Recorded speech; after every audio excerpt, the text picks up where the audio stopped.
चलिए मंगलाचरण करते हैं।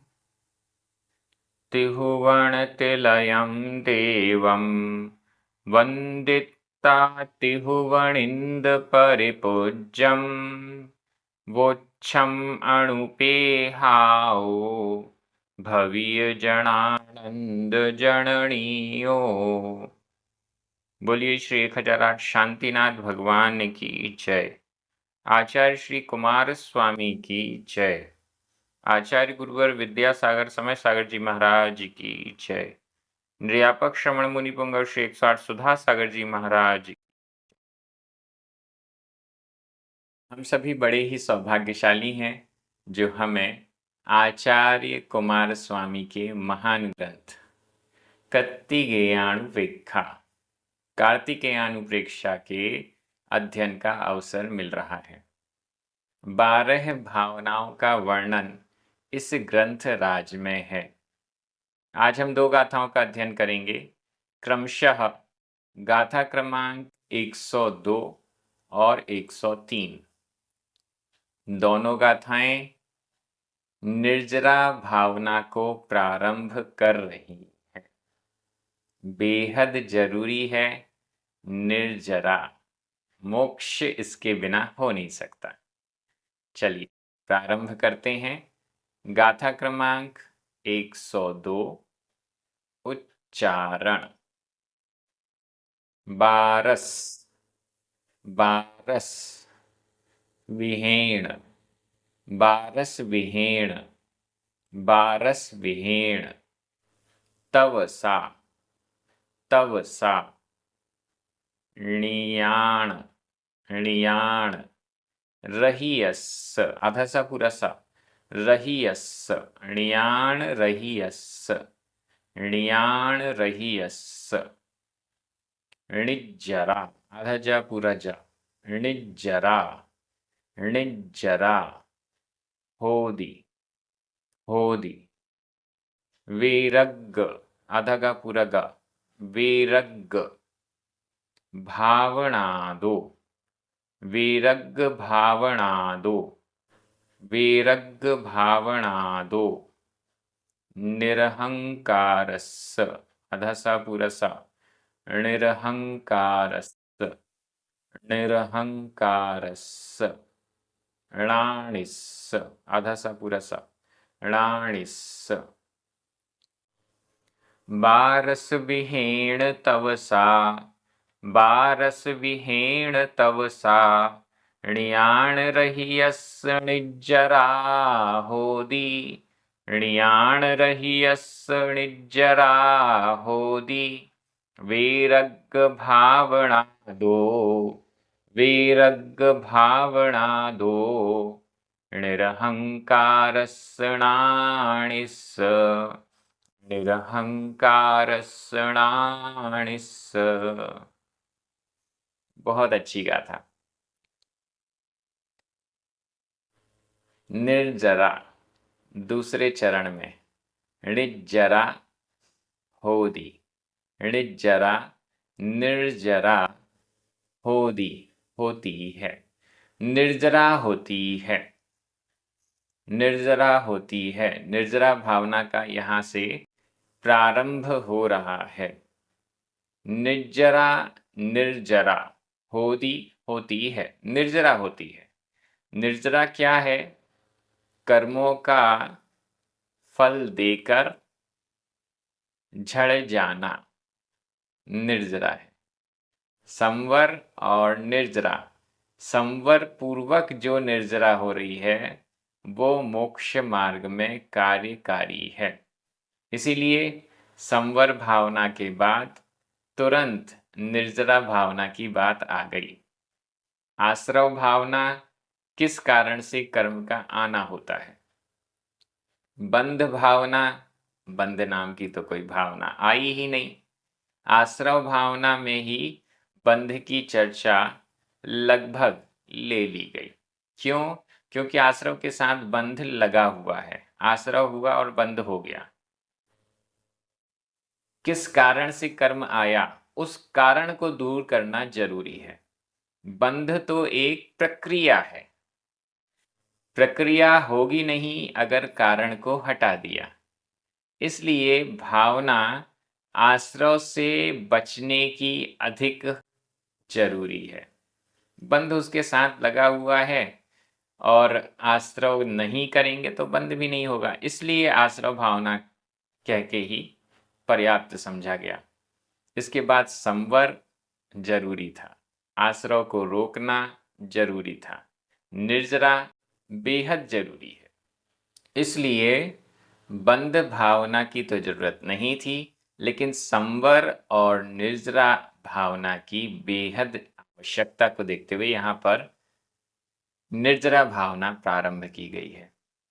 निर्जरा, निर्जरा, होती होती है, निर्जरा होती है। कैसी होती है, किसके होती है? बारस विहीण,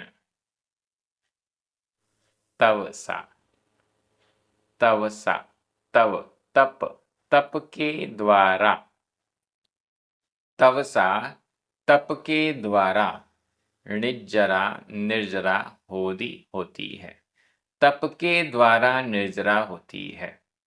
संवर भावना में बहुत सारे संवर के हेतु बताए गए थे, लेकिन यहाँ पर भावना है निर्जरा, और निर्जरा भावना में सिर्फ एक ही कारण है, तव, तप, तव सा, तपस्या के द्वारा, तव सा, तप के द्वारा, तप के द्वारा निर्जरा, निर्जरा होती है। कैसा है वो तप? तप किसे कहते हैं? कर्म क्षयार्थम तप्यते इति तपः। कर्म के क्षय के लिए जो तपा जाता है उसे तप कहते हैं। और भी परिभाषाएं हैं, इच्छा निरोधस तपः, इच्छाओं का निरोध करना तप है, इत्यादि। तो तप के द्वारा निर्जरा होती है। तप कैसा है?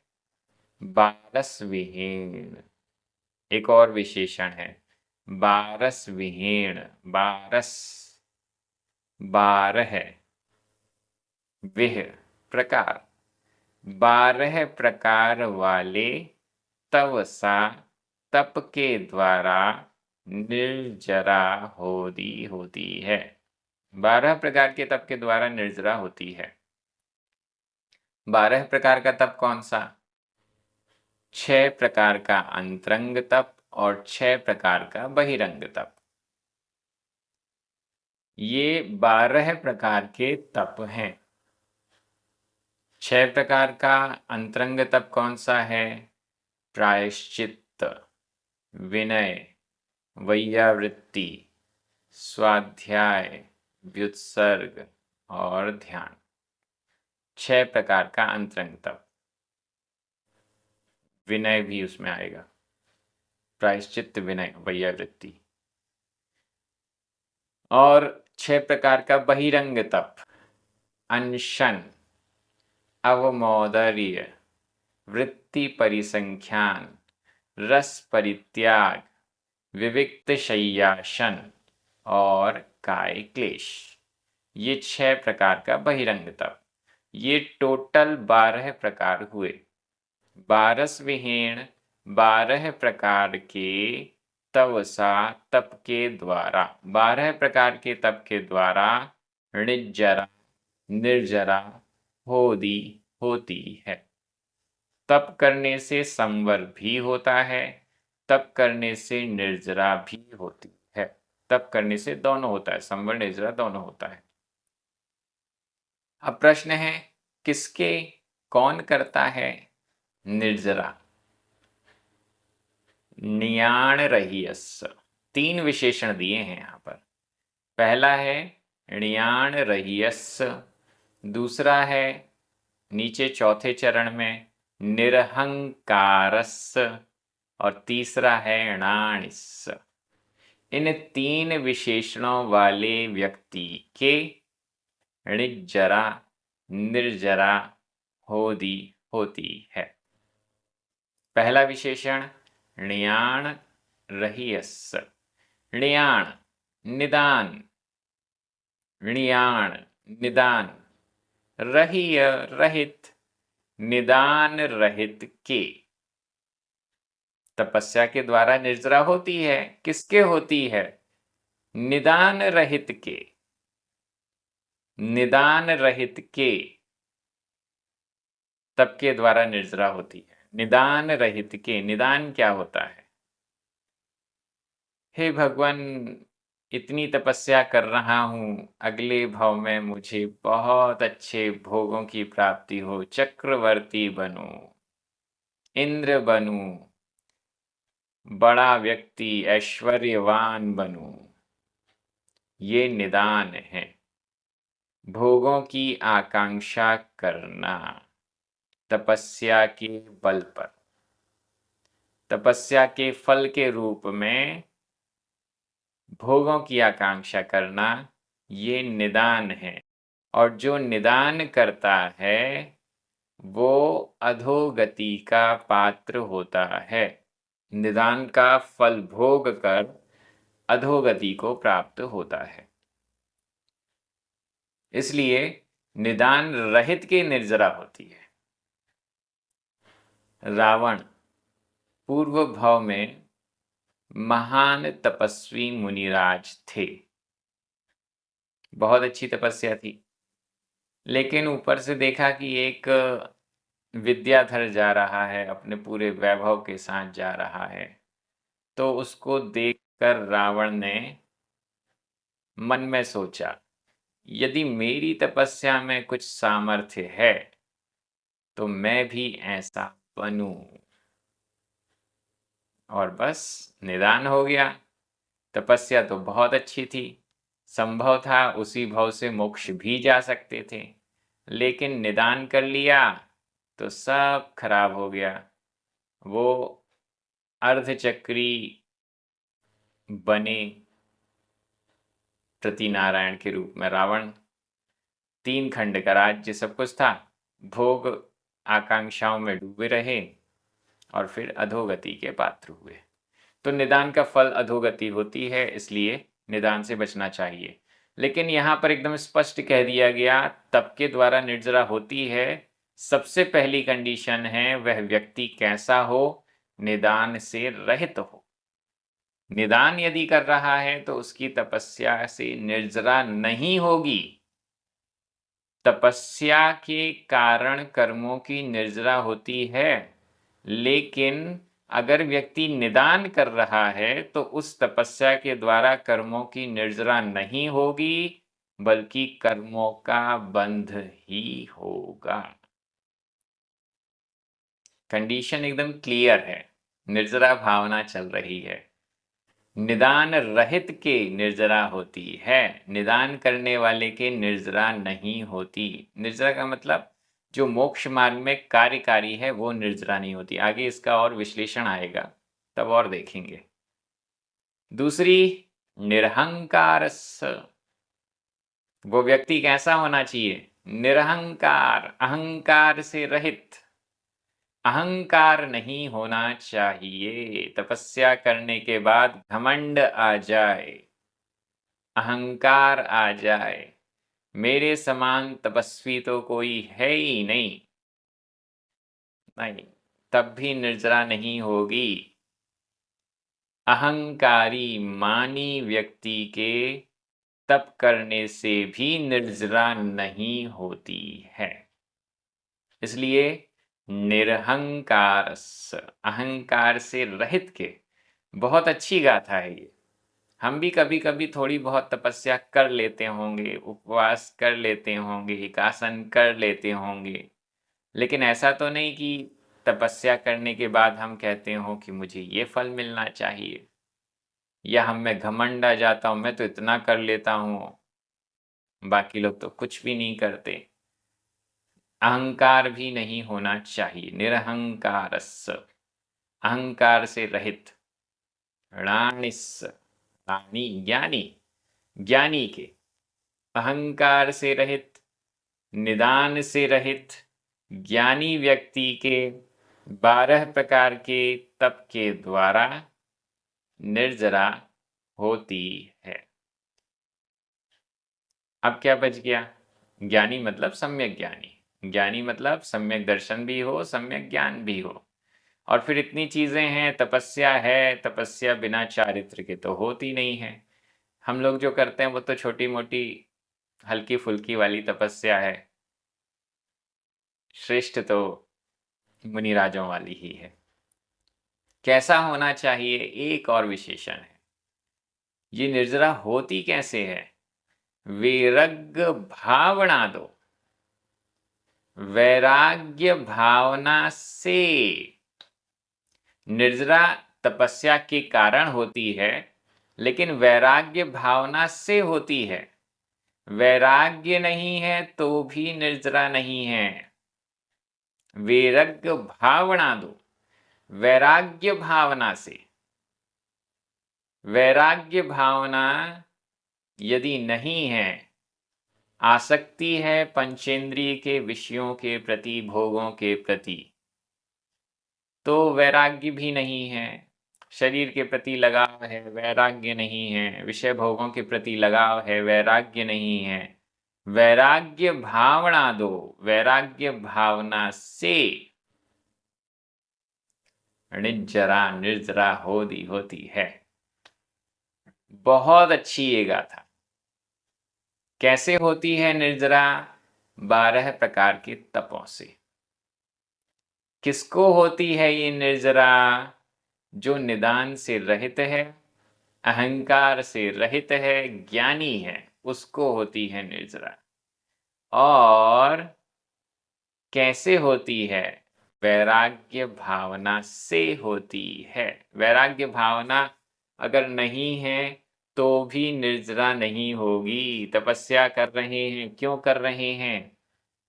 कोई वस्तु चाहिए, कोई विद्या सिद्ध करनी है, कोई उपलब्धि प्राप्त करनी है। निर्जरा नहीं होगी। वैराग्य भावना से सहित यदि 12 प्रकार के तप करेंगे तो निर्जरा होती है। ये एकदम यहाँ पर क्लियर किया गया है। बहुत अच्छी गाथा। व्याकरण की दृष्टि से देख लेते हैं। बारस विहेण तृतीया विभक्ति का एक वचन है। तवसा, ये भी तृतीया विभक्ति का एक वचन। ण्याण रहियस्स, निरहंकारस्स, णाणिस्स, ये तीनों ही षष्ठी विभक्ति के एक वचन हैं। णिज्जरा प्रथमा विभक्ति का एक वचन। होदी वर्तमान काल, अन्य पुरुष, एक वचन का क्रिया रूप है। वैराग्य भावना दो पंचमी विभक्ति का एक वचन है। विभक्ति जरूर यहाँ पंचमी है, लेकिन अर्थ तृतीया विभक्ति जैसा लग रहा है। बहुत अच्छी हिंदी अर्थ कर रहा हूं, आपकी नजर प्राकृत शब्दों पर जानी चाहिए। निदान से रहित, निरहंकार ज्ञानी व्यक्ति के वैराग्य भावना से 12 प्रकार के तप के द्वारा निर्जरा होती है। बहुत अच्छी गाथा। निर्जरा भावना को जो स्टार्ट किया है, पहली गाथा से ही निर्जरा भावना का पूरा स्वरूप सामने रख दिया। अब हम अगली गाथा में चलते हैं और विश्लेषण किया जाएगा। गाथा क्रमांक 103। उच्चारण। सव्वेसिम अधव पुरव, सव्वेसिम, सव्वेसिम, कम्माणम अधमपुरम, कम्माणम, सत्ति अधता पुरता, सत्ति विवाओ, सत्ति विवाओ, हवेई, हवेई, अणुभाओ, अणुभाओ, तदनंतरम, तदनंतरम, तु, तु, सडणम, सडणम, सडणम, कम्माणम, कम्माणम, णिज्जरा अधज पुरज, णिज्जरा, जान, जान, सव्वेसिं कम्माणं सव्वेसिं कम्माणं सत्तिविवाओ हवे अणुभाओ सत्तिविवाओ हवे अणुभाओ तदनन्तरं तु सडणं तदनन्तरं तु सडणं कम्माणं निज्जराजाण कम्माणं निज्जराजाण। निर्जरा क्या है? निर्जरा को यहाँ पर परिभाषित किया गया है। चौथा चरण अंतिम, निर्जरा। जान जान जानो जानो समझो, हे भव्य जीव तुम निर्जरा निर्जरा जान जानो समझो। निर्जरा जानो निर्जरा समझो। ये निर्जरा होती है, इसको जानो, इसको निर्जरा समझो। यह निर्जरा है, ऐसा समझो। क्या है निर्जरा? ऊपर से चलते हैं। सव्वेसिम कम्माणम, सव्वेसिम सभी, कम्माणम कर्मों की, सभी कर्मों की, सभी कर्मों की, कम्माणम कर्मों की, सव्वेसिम सभी, सभी कर्मों की, सत्ति विवाहो, सत्ति शक्ति, विवाहो विपाक, विपाक यानी फल, फल यानी उदय, शक्ति फल, शक्ति का उदय, कर्मों की, सभी कर्मों की शक्ति का विपाक। शक्ति का मतलब है सामर्थ्य, सामर्थ्य का मतलब है कि वो फल क्या देंगे। हमने ऐसा कर्म बांधा जो हम फिसल के गिरेंगे, बस इतना ही।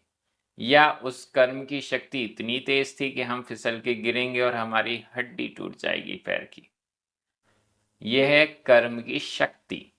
सामान्य है, फिसल कर गिरेंगे, थोड़ी देर अरे लग गई, इतना सा बोल के उठ जाएंगे, कोई बात नहीं।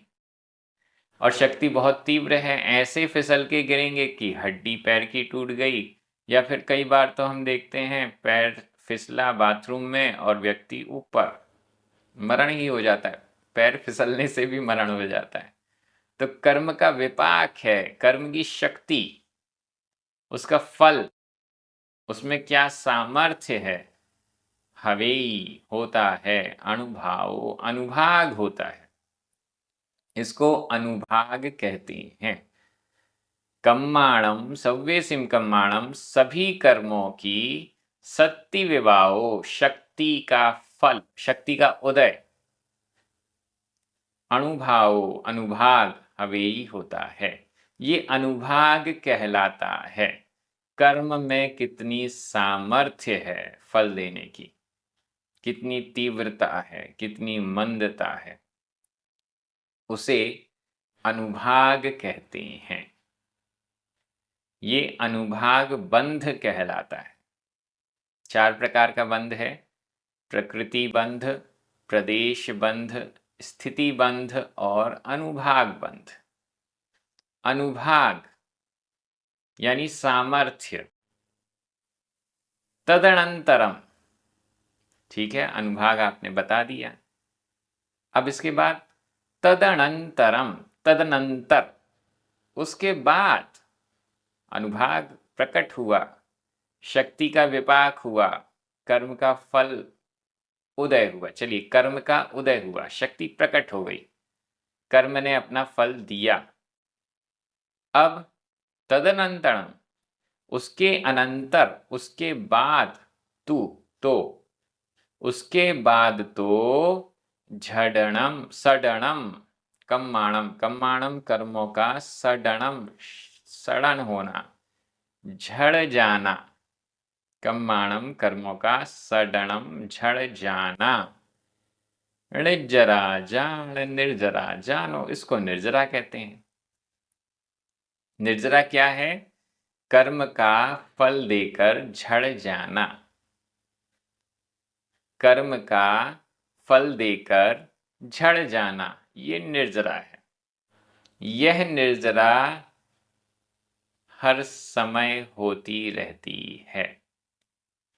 कर्म का फल ऐसा तो नहीं है आज आ रहा है एक और फिर 24 घंटे नहीं आएगा, फिर अगले दिन आएगा, ऐसा नहीं है। हर सेकंड, हर पल, हर समय कर्मों के समूह अपना अपना उदय फल देते रहते हैं। इतने सारे कर्म हैं, किसी का उदय, किसी का उदय, किसी का उदय चलता रहता है। और इस उदय के बाद कर्म ने अपना फल दिया और अब काम खत्म, जाओ, झड़ जाता है वो कर्म। इसको ही तो निर्जरा कहते हैं। अब निर्जरा होती रहे और नया बंध ना हो तो हमें तो मोक्ष ही हो जाए। आश्रव और बंध को रोक दें, संवर कर दें और ये निर्जरा होती रहे, नया कर्म आए नहीं, बंध ही नहीं, उसको हम रोके रखें और पुराने कर्म फल देकर झड़ते जाएं, तो एक न एक दिन ये कर्मों से खाली हो जाएगी आत्मा और मोक्ष हो जाएगा। यही तो सीधा सीधा गणित है। आश्रव और बंध को रोकना है, संवर करना है और जो कर्म बंधे हुए हैं उनकी निर्जरा करना है, मोक्ष हो जाएगा। ये यहाँ पर निर्जरा को परिभाषित कर दिया गया कि अनुभाग जो फल देने की शक्ति है, कर्म ने अपना फल दिया और वो सडणम, सड़न को प्राप्त हो जाता है, झड़ जाता है, जैसे सूख कर गिर जाता है, अपना फल दिया और चला गया, इसको निर्जरा कहते हैं। आगे और अच्छी चर्चा आएगी कि निर्जरा भी कई प्रकार की है, कौन सी काम की है, कौन सी काम की नहीं है। यहाँ निर्जरा को परिभाषित कर दिया गया, कर्म का फल देकर झड़ जाना निर्जरा है। व्याकरण की दृष्टि से सव्वेसिम कम्माणम, कम्माणम 2 बार आया, षष्ठी विभक्ति का बहुवचन है। सत्ति विवाओ, अणुभाओ, णिज्जरा, ये सब प्रथमा विभक्ति के एक वचन हैं। हवेई वर्तमान काल अन्य पुरुष एक वचन का क्रिया रूप है। तदनंतरम तू, ये दोनों ही अव्यय हैं। क्या बच गया? सडणम द्वितीया विभक्ति का एक वचन है। और जान विधि एवं आज्ञा काल मध्यम पुरुष एक वचन का क्रिया रूप है। मैं हिंदी अर्थ कर रहा हूं, आपकी नजर प्राकृत शब्दों पर जानी चाहिए। सभी कर्मों का शक्ति का विपाक, उदय, अनुभाग होता है और इसके बाद कर्मों के झड़ने को निर्जरा जानो, समझो। हमारी दोनों गाथाएं हो गई हैं, निर्जरा भावना का प्रारंभ हुआ है। बहुत अच्छे से निर्जरा को यहाँ परिभाषित किया गया है, निर्जरा भावना को प्रकट किया गया है।